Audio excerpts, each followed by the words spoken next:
रशियाकडून तेल आयात करण्याबाबत भारतावर आकारण करण्यात येणारी टीका ही पूर्णपणे अनुचित आणि तर्कहीन असल्याचं भारतानं स्पष्टपणे सांगितलंय। परराष्ट्र मंत्रालयाचे प्रवक्ते रणधीर जयस्वाल यांनी या विषयावर अधिकृत निवेदन जारी करत भारताची भूमिका ठामपणे मांडली आहे।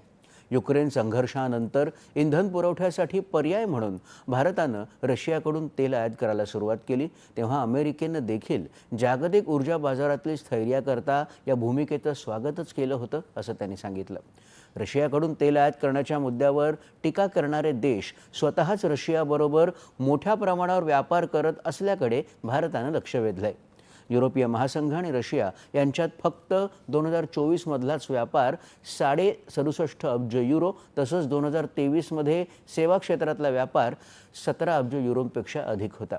ही आकडेवारी भारत रशियातल्या व्यापारापेक्षा खूपच मोठी आहे।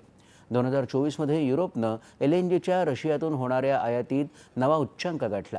युरोप रशिया व्यापारात ऊर्जा क्षेत्राबरोबरच खतं, खनिजं, रसायनं, पोलाद आणि यंत्रसामग्री यांचा समावेश आहे। अमेरिकेनंही रशियाकडून आण्विक उद्योगासाठी युरेनियम हेक्साफ्लोराइड, इलेक्ट्रिक गाड्यांसाठी पॅलेडियम, खतं आणि रसायनांची आयात सुरूच ठेवली आहे।